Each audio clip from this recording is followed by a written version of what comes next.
ఆర్బీకేలను నిర్వీర్యం చేశారు, ఈ క్రాప్ వ్యవస్థను నిర్వీర్యం చేశారు, పిఎస్సీలను నిర్వీర్యం చేశారు,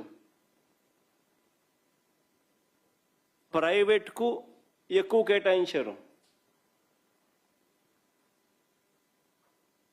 మరోవైపు ప్రభుత్వం నుంచి వెళ్తా ఉన్న ఎరువులను తెలుగుదేశం పార్టీ నాయకుల దగ్గరుండి దారి మళ్లించి అధిక ధరలకు అమ్ముకుంటా ఉన్న మాట కళ్ళ ఎదుటే కనిపిస్తూ ఉంది. అది కూడా చూపించమ్మా. కర్నూలు జిల్లా ఎమిగనూరులో ఎరువులు పక్కదారి పట్టిస్తూ పట్టుబడిన టీడీపీ నేతలు. పల్నాడు జిల్లా దాచేపల్లి 165 బస్తాల ఎరువులు అక్రమంగా తరలిస్తూ పోలీసులకు చిక్కిన టీడీపీ నేతలు. యూరియా పంపిణీలో టీడీపీ నేతల అరాచకం.